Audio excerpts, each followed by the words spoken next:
For the last few weeks, we've been having a general bearish bias for Bitcoin as several setups that we've been looking at have emerged and now hit their targets. In today's video, we'll be going over the next set of setups that are emerging and what sort of targets they do imply, as well as potential for a bounce in between here and what that would sort of look like for Bitcoin. I do want to state the obvious right now that our usual festivities are not continuing because we're actually in a new location right now. So it's going to take a little bit of time to get set up. But for right now, it's going to be a faceless video time and we're not going to be doing live streams for maybe a little bit of time. But other than that, we can jump right into this one. And I do want to start it off, as always, with some daily price action statistics. And we can see that Monday is slightly in favor of positive closures over negative closures since this bull market began in 2023, with just over 54% of all Mondays closing positively during that time. I do want to state, however, the most important point of this statistic is the average gain for positive closing Mondays and the average loss for negative closing Mondays, which are 2.34% and 1.89% respectively. We call these out because generally they provide a scalpable trade on the first pass of one of these major areas of interest. To the upside, that would be a price point of about $96,500, looking a little bit less like that today, to be honest. But to the downside would be about $92,500. So if you do see one side of that hit on the first pass, generally you're going to get a scalpable play on the other side. It's not going to be a home run. It's going to be a single. It's going to be very, very, subtle, if you will. It's going to be, it's not going to be a home run, is what I'm trying to say. So if you are trading this as a scalping tool, which I think is perhaps among the best, this one in the price action pivots indicator really, really good for that particular purpose, but they're not going to be home run plays. You do have to understand that these are, a few $100 generally is very, very high probability. And if you want a little bit more than that, yeah, it does happen. And we certainly have seen a lot of that recently, but just understand, you are asking for a little bit much in those particular cases. Other than that, we can move on now and we can get into the major setups that we've been following on this channel, which were first starting off on the 12-hour time frame for Bitcoin. And we then saw it on the daily, the 2-day, the 3-day, the 5-day. All of these have hit now. Now we're going to go to even higher term time frames. But first, let me explain what the setup was, which is the interplay between the red moving average and the yellow moving average. That is a 4 versus a 21 EMA. Whenever we see them cross to the downside, meaning the lower period below the higher period, we generally see a correction, at least minimum, to the green moving average. Now, we've seen this many times, like I said, across many different time frames, and we are actually seeing more of it right now. I also want to state the obvious here as well. This is for general directional analysis and bias on YouTube. This is not a good trading strategy. You can see, we're backtesting this with the Quant Prime service. You can backtest it yourself as well, but the Quant Prime service is free to try for 7 days. There's a link in the description below, and you can see it's not going to be a good trading strategy. I get questions about this all the time. Hey, how do I trade this? No, you don't. You don't. It's for directional bias. It's for directional bias. Then we use other setups, or you could probably optimize this for specific time frames, but this is just very, very general here. Anyways, like I said, we've seen this on the 12-hour, the daily, the 3-day, the 5-day, and we've seen all these targets hit. The most recent one was the 5-day on CME. This one got hit last Friday when Bitcoin was below about $98,000. And this one has been very, very consistent for Bitcoin. But now we go to even higher term timeframes now. And I want to state that when we go past the 5-day timeframe, the efficacy of this strategy goes down significantly, meaning that, the higher that we go, the less and less this becomes dependable. So we're kind of now out in no man's land, but it can give, general areas of interest and just general biases for targets for price on this current move pending continuation. Now, the next time frame I'd go to is the 8-day time frame. The 8-day time frame is very, very interesting here because the 8-day time frame is experiencing, or is about to experience, actually on spot it already has experienced. No, it already has gotten there. But on CME, yes, it is about to experience that same damn cross where we do see this one going to the downside between the red and the yellow moving average. Now, it's still three days away, but assuming that Bitcoin is just anywhere below about $100,000, this will inevitably cross. So I would say it's highly, highly likely. And our general target here would be that green moving average. And that green moving average is about $88,500 on CME. Now, we actually have seen, at least for CME's history, this play out to that target every damn time. But it is certainly less well tested than the other setups that we've gone over, which have significant amount of iterations compared to this. If we go over here to spot price action, this one has already hit, to be fair. So if we go to the 10-day time frame, we can see this one has some validity as well, although, again, in recent times hasn't been the best setup, to be honest with you. But again, if we're looking for that 55 to get hit, that is around $91,500. And that is actually a very interesting target because it is one of the last major gaps from CME, if you can see over here, from April of this year on the 20th or 21st, where Bitcoin gapped up from about $91,500 all the way up to about 93.5, 94, something like that. So generally going to be looking for a bounce around this region. Might even come earlier. As you can see, Bitcoin is basing off of that blue blue 377 EMA. So I don't want to get super aggressive here with looking for significant amounts of downside continuation. The reason being because, when you're coming into major areas like this, you're generally going to get at least some bounce activity. It might not be like it's a bounce is not the same thing as like reversal, which is something that gets misheard by lobotomites out there in the world. But hey, we don't do these videos for lobotomites. We do these for real fucking TA nerds who are probably a little bit messed up in the head, to be honest. But yeah, that's me as well. Anyways, my point is that in this area right here, kind of have to be defensive against a bit of a bounce. Keep in mind, Bitcoin's basically been straight down for the last 1, 2, 3, 4, almost 5 days. Bit of a bounce in between there, even within the context of a downtrend, can very well be had. Anyways, as we go onwards and forwards, I do want to acknowledge a couple of things. So one, the 10-day time frame has an area of interest right there at about 91.5. We went over the Bitcoin spot, and then the 2-week time frame. This one also actually does have a pretty good history on spot price action. If we, in fact, go all the way back to the genesis, this one actually does have nearly a perfect record of at some point getting down to that green 55 EMA after the red and the yellow cross. These are, again, going to cross almost undoubtedly, assuming Bitcoin finishes this week out below 98,200. So 98,200, is certainly not impossible for Bitcoin to hit on the bounce. But if you see Bitcoin down below there, especially by like Friday and absolutely by Sunday, then the green moving average does become a legitimate target. And that's actually in the mid to low 80s. It's currently at about 84,000 bucks. So it will rise up with the next closure, of course. So it'll be maybe like 85. But yeah, that's going to govern more and more downside targets there. Now, on top of that, and my damn notes just escaped me, you bastard, don't fucking do that. How dare you? Anyways, sorry.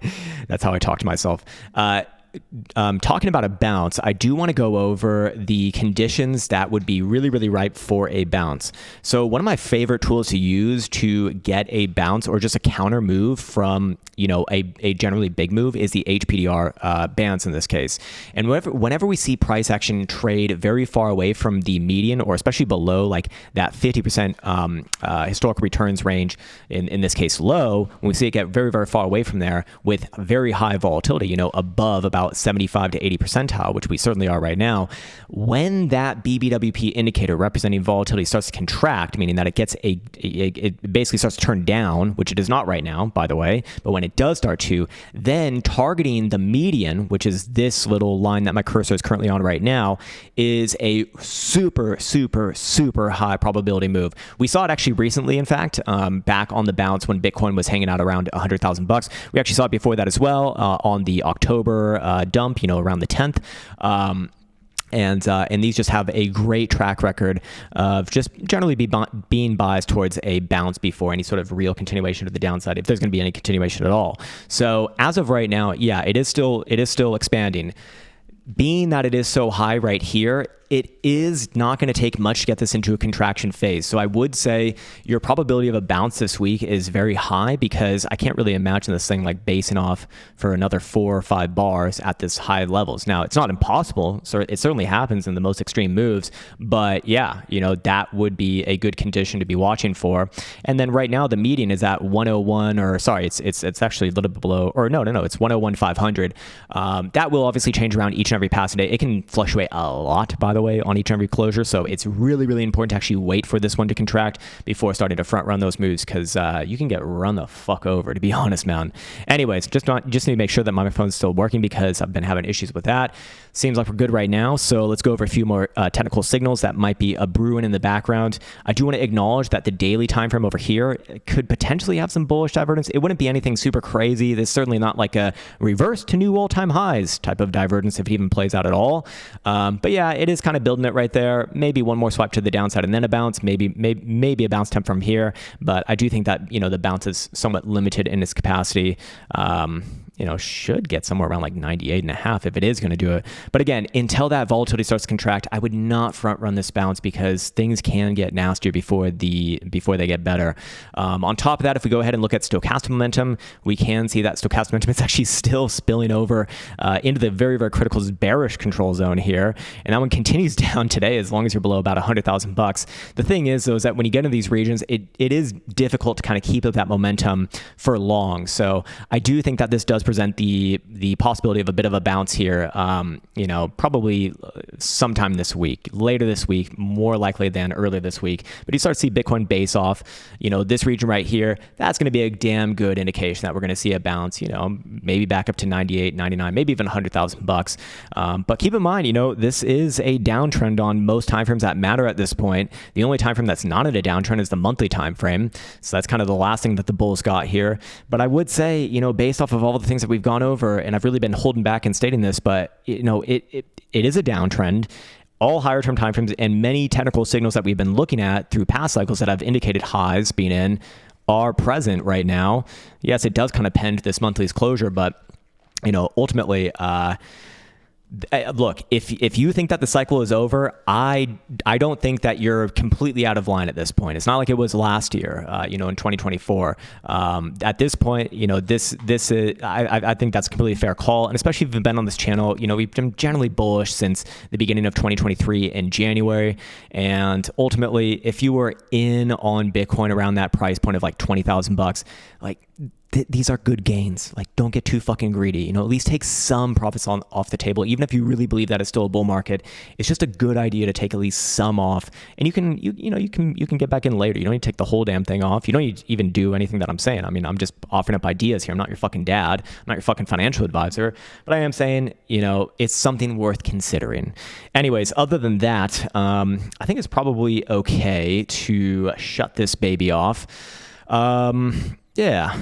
I think we're good on that. I do want to make one acknowledgement though before we go. So, as we were leaving, there was some sort of an issue with MetaSignals. MetaSignals is a project that I've invested in myself. I do not have like an admin position there. I'm not like a part of the team, but I am an investor, and I do have some insight into their actual algos. That's about the extent of my involvement. However, the issue, because I'm invested in it, I do feel like I need to also address the situation, because someone, a part of the MetaSignals team, someone that they hired, you know, I don't know exactly who it was. I don't have so many details on it, so I don't want to speak too much out of turn here, but someone on their team apparently hijacked the Discord, and what they did was they made it so that one of the links, or they just started to promote a link that led to a drainer, and so that caused a real big issue for about 3 or 4 hours before the MetaSignals team woke up and figured out, oh shit, something terrible has gone on. And so I do want to say, one, for anyone who's been hurt, I seriously empathize with you. I mean, that is it's fucking awful, man. I mean, look, it's crypto. You got to kind of assume scam, but at the end of the day, like, I understand why people go into that. You know, you feel like you're rushed. You feel like it's a big opportunity, and of course, it leads you to a drainer. I mean, it's just fucking ridiculous. But again, it is my sincere empathy and sympathies for that. You know, losing any kind of amount of money to a literal scammer is just, it makes me lose sleep at night personally. And it's just fucking awful, man. It really is. I'm hoping that MetaSignals, and I'm pushing for MetaSignals to have something for those people who were affected. And I do know the founder well. He is a really, really good guy. I can assure you that he is doing everything in his power as much as possible to make this situation proper. But his powers are of course limited as well. So in this situation, I'll just say stand by.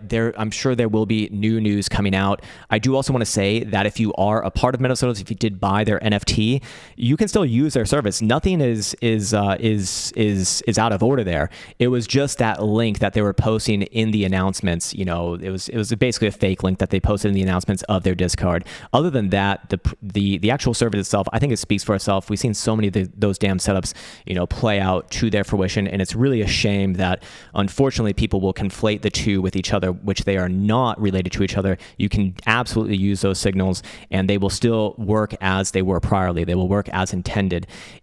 However, though, just be aware of random links in general, not just with MetaSignals, but with anything, man. These fucking scammers know how to make people FOMO. They know how to make people FOMO because people, and we all deal with this, but you know, it's a highly emotional situation where you feel like, oh shit, I have this like limited opportunity to click this link and, you know, get XYZ or whatever it is, you know, whatever they're promising. And then of course it's, you know, if it sounds too good to be true, it probably is.